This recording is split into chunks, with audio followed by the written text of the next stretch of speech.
Greetings, Cleveland, and good morning. Welcome back to the Good Day with Olivia show here on the KAZ Radio and Television Network.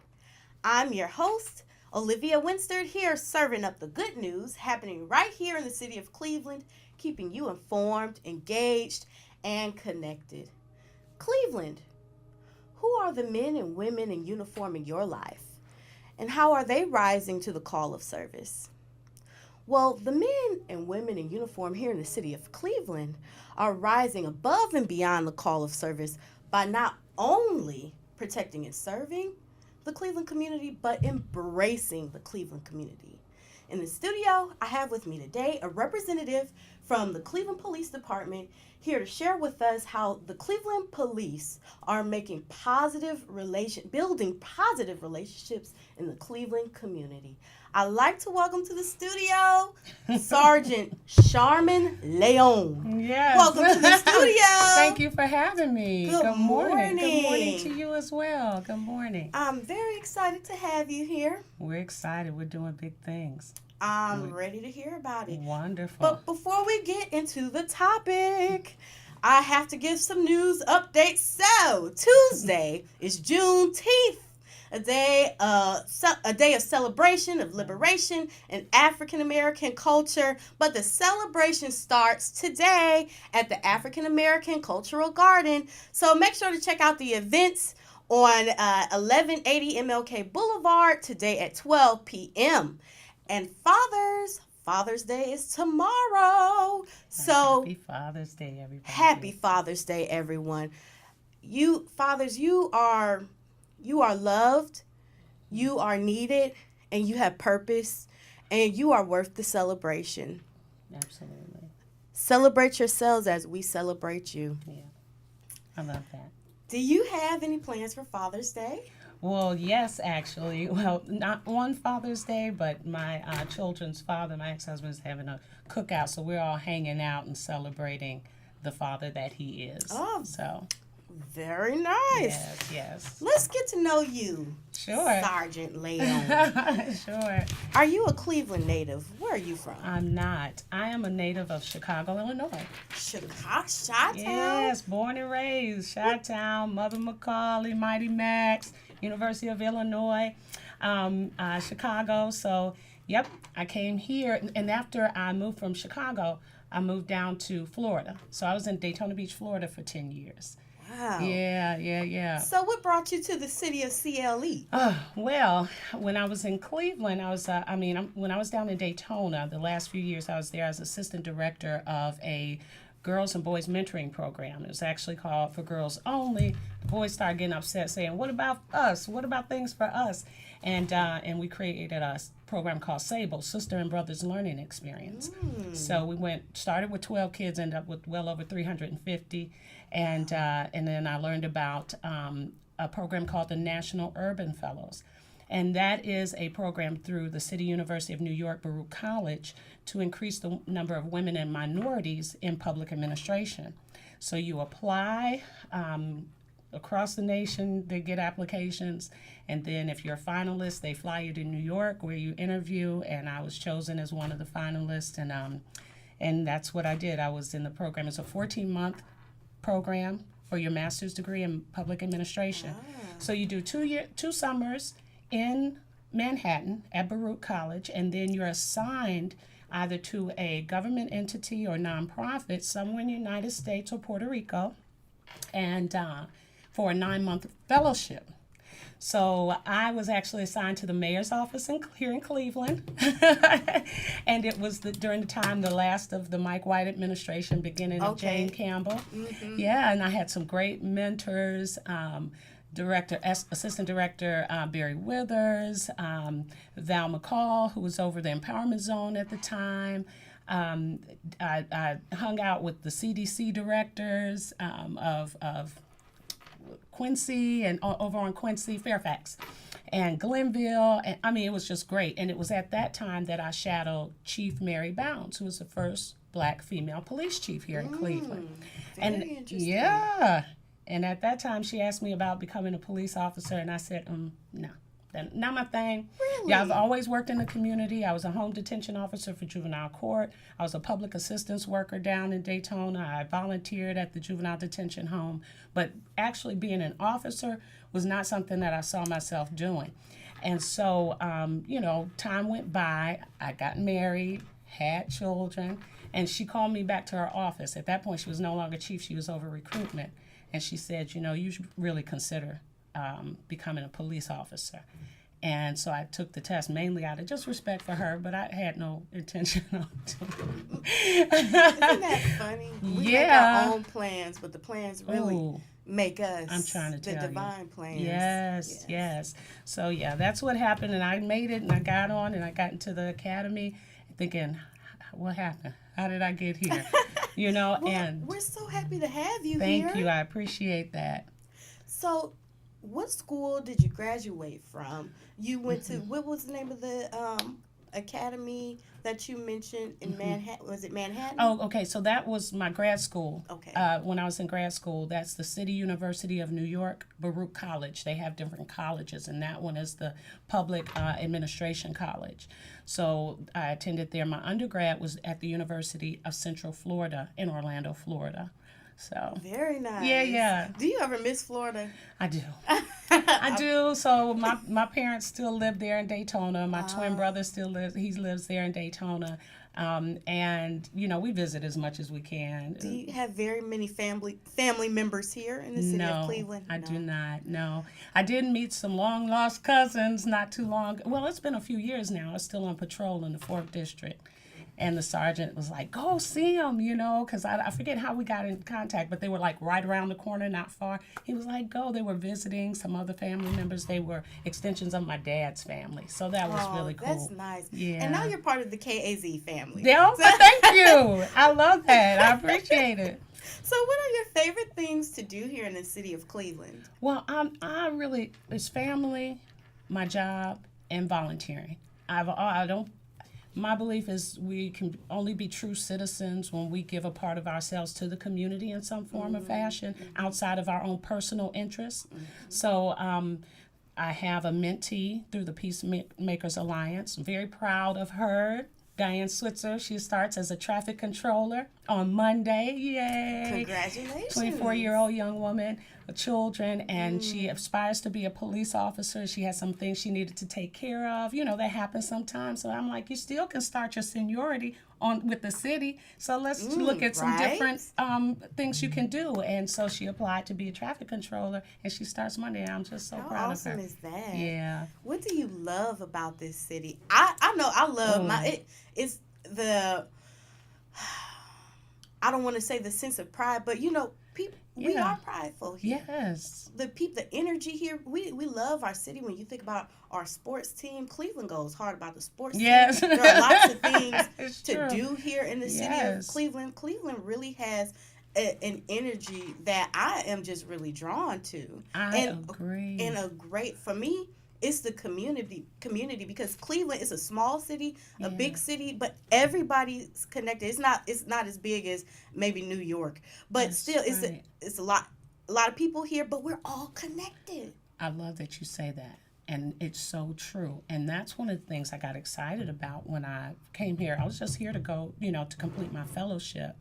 But I really got just inspired by Cleveland about the way it built out. And so I started telling my friends and family in Florida and Chicago, I said, don't sleep on Cleveland. I'm telling you, don't sleep on Cleveland. 10 to 15 years from now, you all are not going to believe the developments. My grandmother was a big property owner. So she taught us about buying property and having investments and things. And so she would always tell us, when you go to a city, or if you're in whatever city you're in, always go to the planning department. And that will show you what the ideas and plans are for the future. And then you can direct your investments that way. Absolutely. And so I got to know Chris Ronayne. He was over planning at the time, and he's now over University Circle. He taught me so much, showed me so much, and that's when I was like, don't sleep on Cleveland. And at the time, we didn't even have any idea about the consent decree that was coming. So you talk about the changes just in the city itself and how we're building and how we're growing and investing in the community. And then you talk about a police department instituting major systemic change. That's everything. It's huge. Yeah. It's huge because that's a backbone when we're doing it right. Yeah. Of community. And say that one more time. Don't to the Clevelanders out there who've been sleeping. Right. Let's say it together. 1, 2, 3. Don't sleep on Cleveland. Absolutely. What keeps you here in the city? Well, so you go ahead. Okay.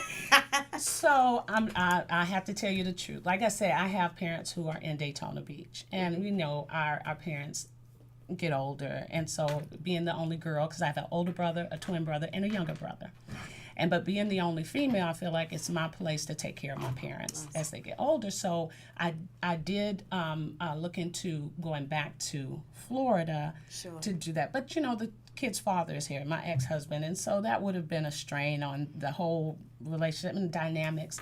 But I'm really glad I stayed because, again, just like we were talking about, Cleveland is building up and building out and making just developments. And this is my thing. When we talk about people being professionals or we talk about a profession, what keeps you vibrant is to consistently apply science and craft to your craft, right? So all the new developments in police recruitment, selection, and hiring, we are now applying those things in our recruitment, selection, and hiring of officers. So you always have to keep abreast of the new developments so that you're doing the best job you can do and you're serving the citizens in the best way that you can. Yep. And it's just a perfect storm going on right now. With the again, some people can say what they want about the consent decree, but it's helped us to re-examine how we do business and how we choose those folks that we're giving a badge and gun and putting in our communities. Yeah. And then you have the passage of issue 32. And then you have an administration that is progressive and empowering. They are empowering the people who are in positions to make change to do that. They're supporting us in doing that. So that's my perfect storm story.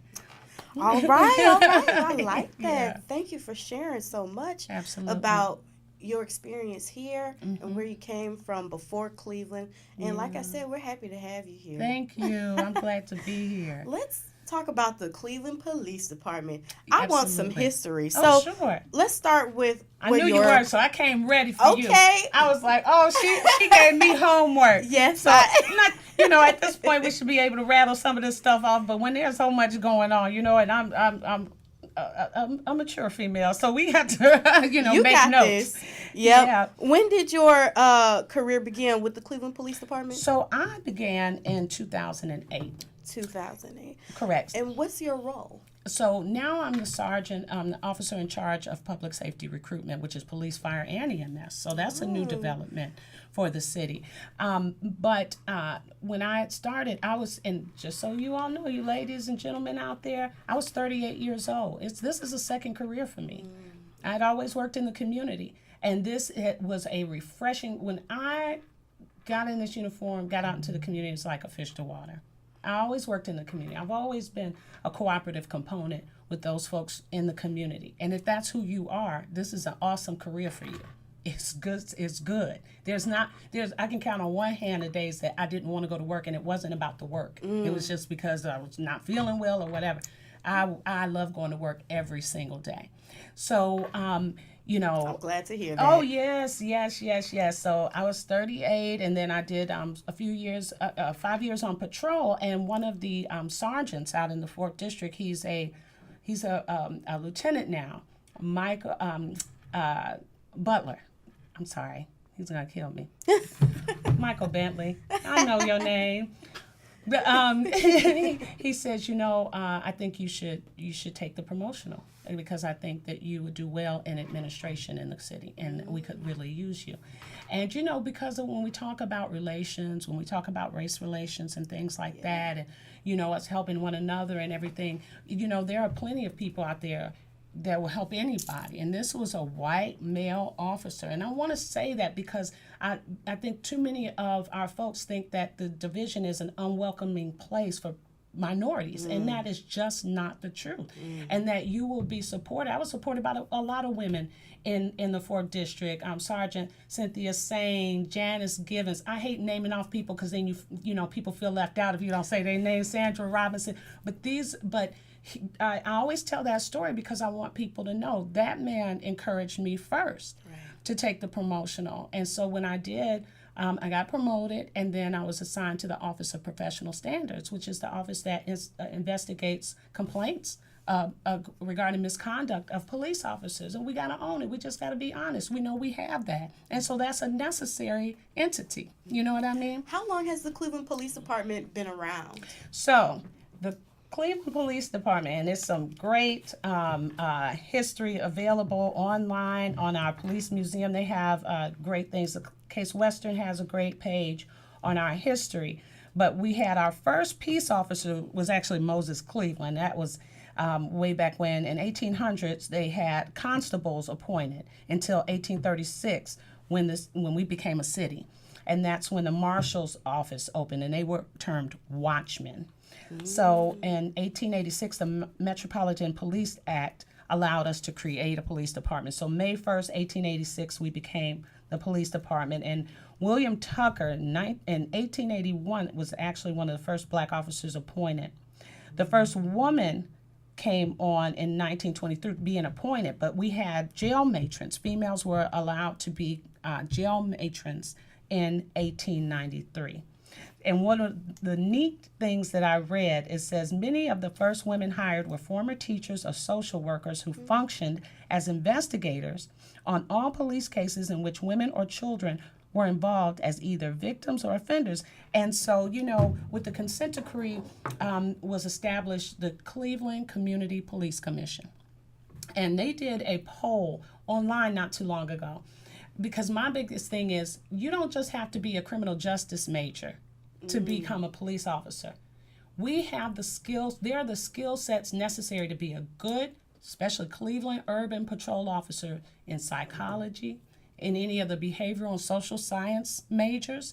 So people to expand your thinking and think, oh, if I'm not interested in criminal justice, I'm really not fit to be a cop. And that is not the case at all. Right. So when I read that, I was like, oh, that's so cool, because the CCPC did a poll and said, where would you like us to recruit? What other majors would you like us to recruit under? And I think social work was the number one response. People said, yes.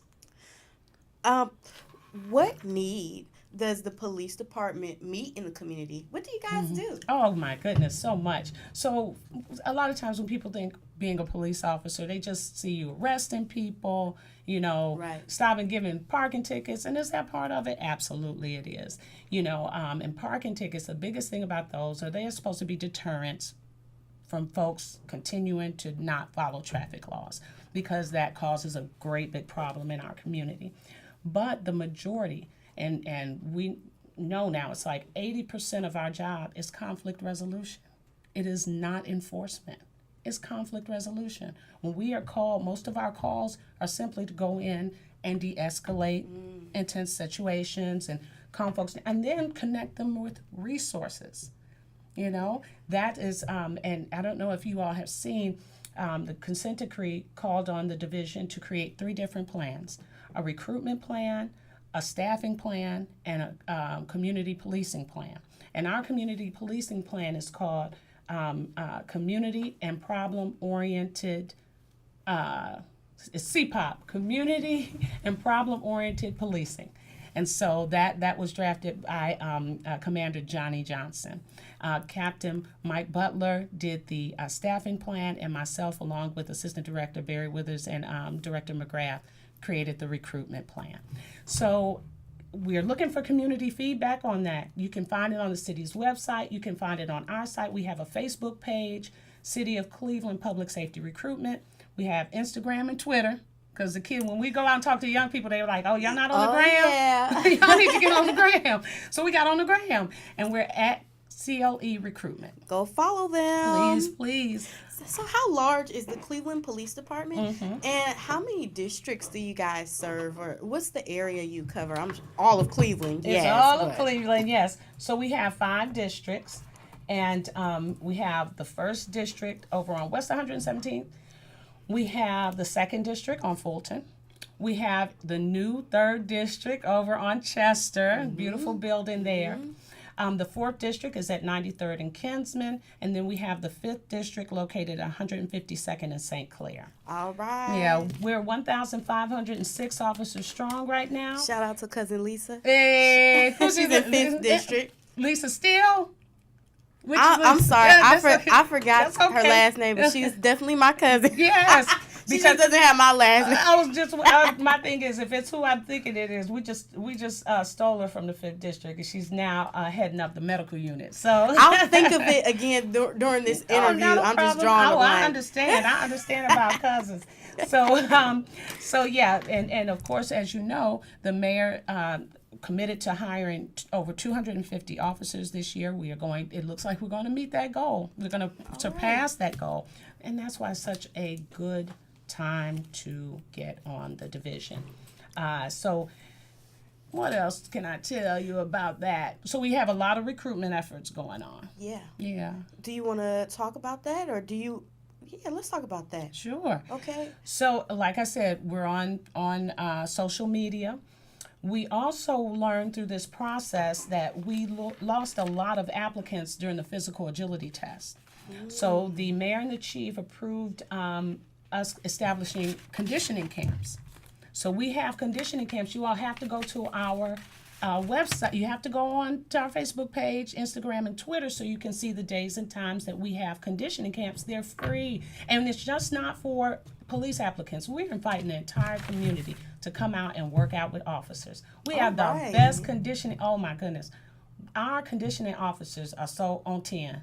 They're so high. They have great energy. They love working out with the community. And we can get the information on the website. Absolutely, absolutely. And please come out, community. If you want to get a free workout in, come out and work out with us. This is a bunch of fun. So you guys are really establishing some positive relationships out there in the Cleveland community. Yes. You guys are really connecting and engaging out there. Well, we can't do our job without them, so It's time to do things differently.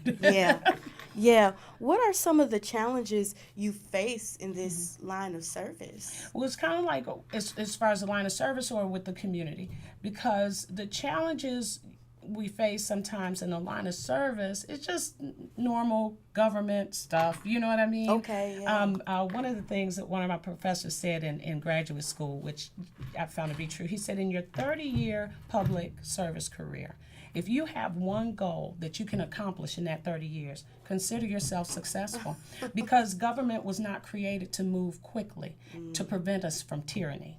So there's a lot of wheels that have to turn in sync to get things through the system, so things don't happen quickly. I was talking to a group of young people at the Boys and Girls Club last week, and I explained to them about me going through grad school, about the National Urban Fellows Program pouring into me 17 years ago, and it's paying off now. You know what I mean? Things take time. So if there's anything, is even though we're doing a lot of changing, those things take time. It takes time to change people's mindset. Yeah. It takes time to establish new policies and things like that. So it takes time. And purge certain things out of our community. That takes time. That takes time. So when we're looking at cases like, and I won't go too in depth about the case, but when we look at cases like the shooting of Tamir Rice, there are people, by a service member, there are people in the community, understandably so, who have developed a sense of distrust for police. They don't feel protected or served. And many people feel targeted. What is the Cleveland Police Department doing to restore those broken relationships? So one of the things that we're doing, and one of the things that has been kind of a mantra of ours here of late, is you can't get the right behavior from the wrong people. If we don't have the right selection tools in place to ensure that we are hiring those who are truly about being of service, who on a natural, organic level have a reverence for life, then we're not going to get the right behavior. So out of that, a couple of years ago, we got a new entry-level exam, one that screens for the skill sets that we need in our policing: cognitive thinking, emotional maturity, team orientation, that they are not too enforcement-based. One of the things we start looking at when we established a recruitment team, we started looking at some of the recruitment videos across the nation. And a lot of them were very military, like you see them, they're always showing SWAT with their guns and kicking in doors and a dog getting at somebody. That's the majority. That is the least of policing. Why do you take the least of policing for a recruitment purpose? Why would you do that? You want to show what we do most of the time, because what happens is you're going to attract people who want to do those things. Right. And like they say, if you're a hammer, everything you see looks like a nail. So our thing is no more action junkies. That's not what urban, especially Cleveland, policing needs. That's not what we need. We train you on all that stuff. We can train you. When it's time to get down, we can train you how to do what you need to do. The thing is that that's usually the least of what you're doing. We can teach you the laws. We can teach you how to drive. We can teach you how to handle your service weapon. What we can't teach people is how to care about folks and treat people with dignity and respect. You have to come in with that. So our job was, what do we put in place to ensure that we are able to best identify those skill sets and those character traits in individuals who apply? Yes. Why is it so important to embrace the community you serve? Because how else are you going to serve? I mean, one of the complaints of the community that is justified, and I get it, when the whole thing about snitches get stitches and that kind of thing, and so you sometimes hear officers say, oh, they don't want anything better for their community. They won't even tell us who did this, who did that. They won't share information with us. But who's supposed to be held to a higher standard? Right. Us or them? Us or the community? Who's you know what I mean? Who takes an oath to be held to a higher standard? Right. So sometimes it's no different than anything else. You have to show the behavior before you can expect it of somebody else. Exactly. And then, I always say this and apply it where it fits, but it makes sense to me. I always say we cannot choose to do wrong because someone has failed to do right. Right. It's true. Yeah. When you're in service. When you're in service. We are supposed to be held to, and it's not, and when a community voices their concern, it definitely shouldn't be our position. Well, what are you doing? Right. Oh my goodness. Right. No. Okay, I hear you. I understand that. Okay. If there's some things we can do better, own it. Own it. That's what gives you your legitimacy. Right. That's when you can be respected. You're not just respected because you have on the uniform, because we know there's folks that shouldn't be in the uniform. Right. We know that. And so when we own that part, then somebody might want to listen to what we're saying. What area of your life has inspired your service? Who are you doing this for? Like I said, I always worked in the community. I guess, when I was talking to young folks last week, I had to do a little self-disclosure, As a teenager, I gave my mama the blues. All right? I'm sorry, Lisa Steele. Lisa Steele, that's what I just Yeah, we stole her. She's in the medical unit now. But as a teenager, I remember just feeling the way that a lot of our teens feel, that adults really don't listen to them, don't give them the benefit of having good ideas, being able to determine for themselves the, projection of their lives. And when I was a teenager, I thought to myself, I will never forget what this feels like. I will never forget what this feels like, so I never treat teenagers that way, or if I ever have children, once they're teenagers, I understand that, that is, everybody knows. Most grown folks say, I don't ever want to be a teenager again. I'm glad I got through those years, because those are some really, you're navigating all the circumstances that you're faced with. And now what I know, because we have a training called Strategies for Youth Policing the Teen Brain, is it's all chemical. I mean, it's actually physical. Young people have what they call a large amygdala. That is the impulsive part of the brain. And it develops more slowly than the frontal lobe, which is consequences, planning, things like that. And that's why when you ask young people, why did you do that? I don't know. They really don't, because they are being driven by something that is physical, so that's really, I think, what really motivated me and always wanted me to be of service and be a part of. Is just because I really wanted to extract the energy and the wonderfulness through the children have. That's awesome. Yeah, thank you. Do you feel like you're part of the Cleveland community? I absolutely do. Absolutely do. What are your thoughts when you're going out into the field every morning? What are some of your thoughts? Just looking forward to what folks have to tell us and a direction they have to give us that we can better serve them. I have family and who are police, and what I want the audience to understand, that you all are people. Yeah. You're beyond the badge. You're living everyday lives. And you are our neighbors. Right. I would like the audience to embrace you as such. And we have to do the same. Absolutely. We have to do the same. So. Well, there you have it. Cleveland. The Cleveland Police Department, they are in the community, embracing the city. You have been tuned in to Good Day with Olivia. I'm Olivia Winster. I'm signing off, and I'll see you next week. Bye.